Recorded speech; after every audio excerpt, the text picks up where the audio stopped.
میرا تعلق پشاور سے ہے۔ سب لوگوں کی اپنی کمزوری ہوتی ہے، بالکل اسی طرح میری کمزوری بھی یہی تھی کہ ہر خوبصورت لڑکی پر میرا دل آ جاتا تھا۔ جب ہی میں اپنی پڑھائی کے ساتھ ساتھ اس مشن کو بھی پورا کرتا رہتا تھا اور ساتھ ساتھ چلاتا تھا۔ میری یونیورسٹی بھی پشاور میں تھی۔ میں نے پہلے 4 سال اسی چیز میں گزار دیے تھے کہ ہر ماہ مجھے ایک نئی لڑکی دکھائی دیتی تھی۔ جب میں اس کے پیچھے لگ جاتا تھا اور کسی حد تک اپنے کام میں کامیاب ہو جاتا تھا، یہ چیز ہمارے پورے گروپ میں عام تھی۔ 4 سال کے بعد میں نے آگے ایم ایس سی کرنے کا فیصلہ کر لیا تھا۔ اصل مقصد یہی تھا کہ اگر میں پڑھائی نہ کرتا تو ان مشغلوں سے بھی دور ہو جاتا تھا، اور یہی مشغلے زندگی کو رنگین بناتے تھے۔ اسی لیے آگے کی پڑھائی کا فیصلہ کر لیا تھا، لیکن اب پڑھائی اتنی مشکل تھی کہ اس کام کا وقت ہی نہیں ملتا تھا۔ میں نے کافی کوشش کی تھی کہ کوئی خوبصورت لڑکی میری دوست بن سکے، پر جو بھی لڑکی تھی اس کی پڑھائی کے علاوہ ان چیزوں میں دلچسپی نہیں تھی۔ اسی وجہ سے میری زندگی بور ہوتی جا رہی تھی۔ اب تو میں یہی چاہتا تھا کہ جلدی سے میری پڑھائی سے جان چھٹ جاتی۔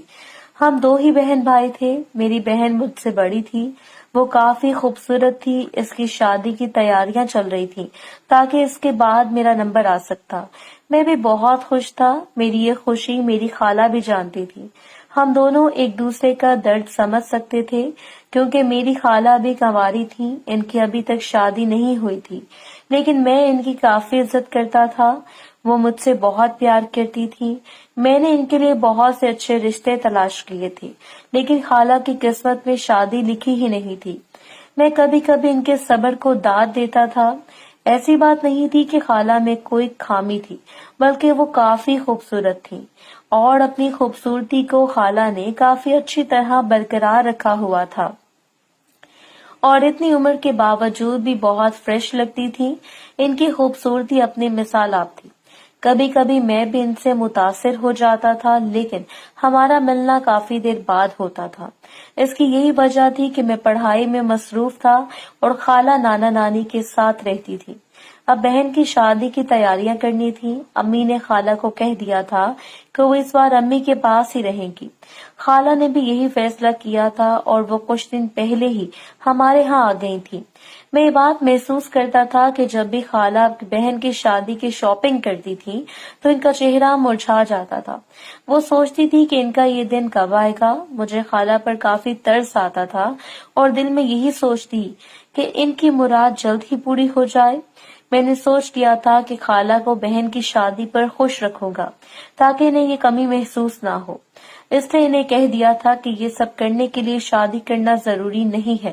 خالہ میری بات کو غلط سمجھ گئی تھی جب میں نے انہیں سمجھایا کہ میری بات کا مطلب یہ تھا کہ اچھے کپڑے انسان شادی کے بغیر بھی پہن سکتا ہے، تو آپ یہ شوق ابھی بھی پورا کر سکتی ہیں۔ خالہ میری بات سن کے ہنسنے لگی کہ وہ تو کچھ اور ہی سمجھی تھی۔ میں بھی جان گیا تھا کہ خالہ کیا سمجھی تھی، کیونکہ میرا ارادہ بھی یہی تھا۔ خالہ کافی خوش ہوئی تھی، کیونکہ زیادہ تر میں ان کے پاس ہی ہوتا تھا اور ان سے گپے مارتا رہتا تھا۔ شادی کا وقت جیسے جیسے قریب آ رہا تھا، گھر میں کافی رش بن گیا تھا، اور دوسری بات یہ تھی کہ سردی کے دن تھے، اب کوئی باہر بھی نہیں سو سکتا تھا۔ اس لیے ہم سب کی یہی کوشش ہوتی تھی کہ سب مہمان اندر ہی ایڈجسٹ ہو جائیں۔ امی نے لاؤنج میں بستر ڈال دیے تھے تاکہ سب آسانی سے سو سکیں۔ شادی سے پہلے ڈھولکی رکھی گئی تھی، سب لوگ ہی رہنے کے لیے آئے تھے۔ میں نے اپنی بہن کو دیکھا جو کہ کافی پیاری لگ رہی تھی۔ ساتھ ہی خالہ پر میری نظر پڑی تو میں حیران ہو گیا تھا۔ ایسے کپڑے انہوں نے کبھی نہیں پہنے تھے۔ وہ کافی خوبصورت لگ رہی تھی۔ میری آنکھوں میں چمک پیدا ہو گئی تھی اور ایک عجیب سا احساس جاگنے لگا تھا۔ سب لوگ سونے لگے تھے، مجھے کوئی جگہ دکھائی نہیں دے رہی تھی۔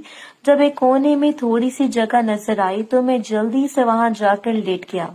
میں دیوار کے بالکل ساتھ لیٹ گیا تھا، میرے ساتھ ایک آسانی سے سو سکتا تھا۔ خالہ نے میرے ساتھ خالی جگہ دیکھی تو فیصلہ کر لیا کہ وہ ادھر ہی سو جائیں گی۔ مجھے بھی کوئی ایشو نہیں تھا کیونکہ جگہ کافی کم پڑ رہی تھی۔ میری عادت تھی کہ سوتے ہوئے مجھے کچھ بھی نہیں پتہ چلتا تھا، اس لیے میں خالہ کو بول دیا تھا کہ اگر سوتے ہوئے میں نے کچھ ایسا ویسا کیا تو وہ مجھے بے شک اٹھا دیں، لیکن خالہ کہنے لگی کہ کوئی بات نہیں، انہیں کوئی مسئلہ نہیں ہوگا، سوتے ہوئے کچھ بھی پتہ نہیں چلتا۔ اس رات کو ہم سب سو گئی تھی۔ اگلے دن مہندی تھی، رات کافی دیر تک مہندی چلتی رہی تھی۔ کچھ دیر بعد سب تھک گئے تھے اور جلدی سو گئے تھے۔ اس بار میں خالہ کے بالکل ساتھ سو رہا تھا۔ خالہ کا منہ دوسری جانب تھا، انہیں بھی یہی لگ رہا تھا کہ میں سو رہا ہوں۔ پیرزادہ رحمان شاہ، صرف ایک رات کے عمل سے آپ کی تمام پریشانیوں کا حل۔ پریشانی اتنی دور آپ سے جتنے دور آپ ہم سے۔ دنیا کی ہر چیز آپ کے پاس ہے، مگر محبوب من پسند نہ ہو تو سب بیکار ہے۔ کرشماتی عمل سے چٹ منگنی پٹ بیاہ، محبوب کے دل و دماغ پر قبضہ۔ شادی کرنی ہو یا رکوانی ہو، محبت کرنے والے دو دلوں کا ملاپ ایک خاص عمل سے کیا جاتا ہے۔ اس کے علاوہ نوکری یا کاروبار کا مسئلہ، جادو ٹونا، سحر اسے بے اولادی، گھریلو جھگڑے، باہر کا سفر، ہر قسم کے مسئلہ کے حل کے لیے رابطہ کریں۔ پیرزادہ رحمان شاہ۔ کانٹیکٹ نمبر 009234109092 تھا، انہیں بھی یہی لگ رہا تھا کہ میں سو رہا ہوں، جبکہ میں جاگ رہا تھا۔ میں اب جان کر خالہ کے ساتھ سونے لگا تھا اور خالہ کو یہی لگ رہا تھا کہ میں سو رہا ہوں۔ خالہ نے مجھے کچھ بھی نہ کہا اور میری ان حرکتوں پر چپ رہی۔ میں جانتا تھا کہ خالہ جاگ رہی ہیں، اس بات پر میں کافی حیران ہوا تھا کہ انہوں نے مجھے یہ سب کرنے دیا ہے۔ مجھے کافی مزہ آ رہا تھا۔ میں جانتا تھا کہ یہ سب برداشت کے طور پر کر رہا تھا، میرا ایسا ویسا کوئی ارادہ نہیں تھا، پر اچانک ہی خالہ نے مجھے سوتا ہوا سمجھ کر میرا ہاتھ پکڑ لیا تھا۔ میں تو حیران رہ گیا تھا کہ میرا ہاتھ خالہ پر لگ رہا تھا۔ مجھے کافی عجیب محسوس ہو رہا تھا، لیکن کچھ دیر بعد ہی مجھے مزہ آنے لگا تھا۔ رات کو سب سو رہے تھے تو کسی کو بھی پتہ نہیں چلا کہ میں جاننے لگا تھا کہ خالہ کیا چاہتی ہیں۔ رات کو سب سو رہے تھے تو کسی کو بھی پتہ نہیں چلا کہ میں جاننے لگا تھا کہ خالہ کیا چاہتی ہیں۔ اچانک ہی خالہ نے میرا ہاتھ نیچے لے کر جانے لگی۔ میں بہت حیران ہوا تھا، لیکن انہیں کرنے سے نہیں روکا۔ کچھ دیر بعد ہی خالہ سونے لگی تھی۔ میں نے ارادہ کر لیا تھا کہ کل ان سے ضرور کہوں گا کہ انہوں نے میرے ساتھ کیا کیا ہے۔ بہن کی شادی ہو گئی، سارے مہمان بھی گھر جانے والے تھے۔ خالہ بھی واپسی کے لیے تیار تھی، پر امی نے روک لیا کہ 2 دن اور رک جائیں۔ خالہ بھی رکنے کے لیے تیار ہو گئی تھی۔ ایک رات خالہ میرے روم میں کچھ دیکھنے آئے، جب میں نے سوچ لیا کہ یہی صحیح موقع ہے جب ان سے بات کروں۔ میں نے خالہ کے سامنے وہ بات چھیڑ دی۔ پہلے تو خالہ کافی حیران ہوئی کہ میں کیسے جانتا ہوں، لیکن پھر وہ رونے لگی تھی اور مجھ سے معافی مانگنے لگی تھی کہ وہ کافی بے سکون ہوتی ہیں اور جانتی ہیں کہ ان کی یہ خواہش کبھی پوری نہیں ہوگی۔ میں خالہ کی بات سن کر کافی نرم پڑ گیا تھا اور ان سے کہہ دیا کہ ان کی ساری خواہشات میں پوری کر سکتا ہوں اور یہ سب ہمارے بیچ ہی رہے گا۔ خالہ بھی میری بات سن کر مان گئی تھی۔ میں رات کا انتظار کرنے لگا تھا۔ جیسے رات ہوئی، سب سو گئے تھے تو میں خالہ کے پاس چلا گیا۔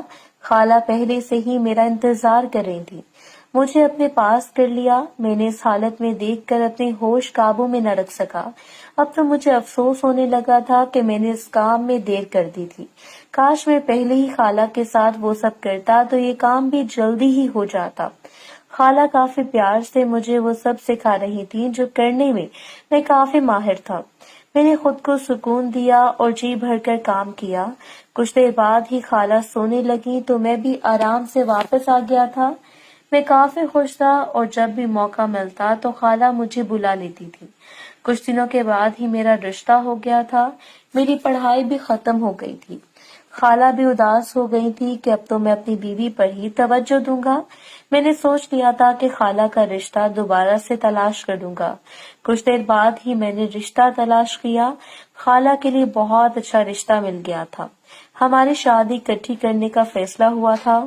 خالہ اب کافی خوش تھی، لیکن میں چاہتا تھا کہ شادی کے بعد بھی ہمارے درمیان وہ سب کچھ قائم رہے۔ میں نے خالہ سے بات کر لی تھی۔ خالہ کا شوہر بہت ہی سادہ مزاج تھا، اس لیے وہ خالہ کو ہمارے گھر آنے کی اجازت دے دیتا تھا۔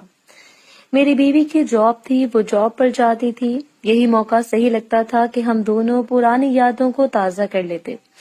کچھ دیر بعد ایک خالو کی پوسٹنگ ہو گئی تھی، جب میں خالہ کے گھر کا چکر لگا لیا کرتا تھا۔